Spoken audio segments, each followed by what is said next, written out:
Caitlin, an architecture student, has been fascinated by old buildings and the intricate stories that lie within their walls since she was a child. She has always been fascinated by how time can change not only the appearance, but also the atmosphere of a space, giving it an aura of mystery. So when her professor suggested that she explore the abandoned building of the old Astoria Theater for her term paper, she didn't even think twice.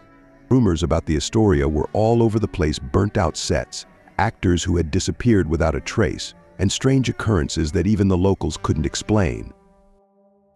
The theater building towered in the center of the old city. The walls, covered in cracks and overgrown with moss in places, seemed to absorb all the shadows of bygone eras. The old bronze plaque at the entrance was barely legible, but through the dust it was possible to make out Astoria Theater, built in 1901.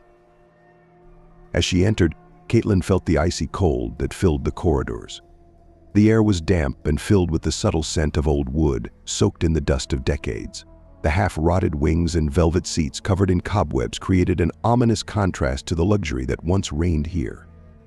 The walls of the theater were decorated with mirrors that once helped actors prepare for their appearance on stage. These mirrors now darkened, as if capturing something inexplicable. Moving along the corridor, Caitlin came across a strange announcement dated 1927. The performance of the last act will take place on October 31st. Special guests are invited to an evening with a surprise.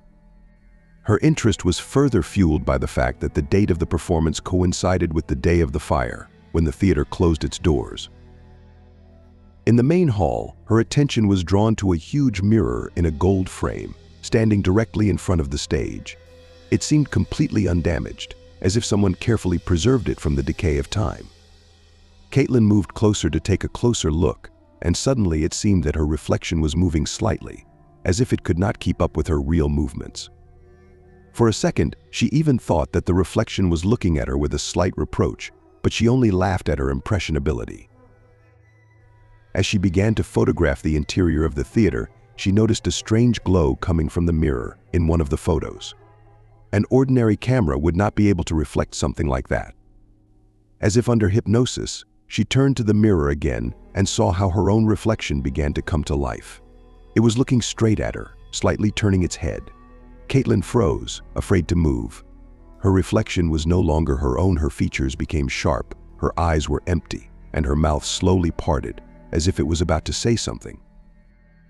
She tried to retreat, but it was as if she had come across an invisible wall. A whisper suddenly sounded around, filling the hall.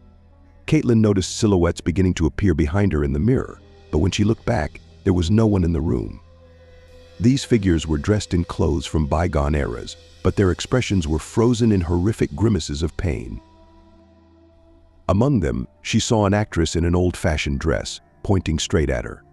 Caitlin tried to scream, but the sounds of her voice seemed to be swallowed up by the silence around her. At that moment, her consciousness faded, and she felt her body become light, as if it were being pulled into the mirror. The last thing she saw before falling into darkness was her own distorted face, trapped in the reflection. When Caitlin came to, she realized that she was now standing on the other side of the mirror, surrounded by the same figures she had seen before.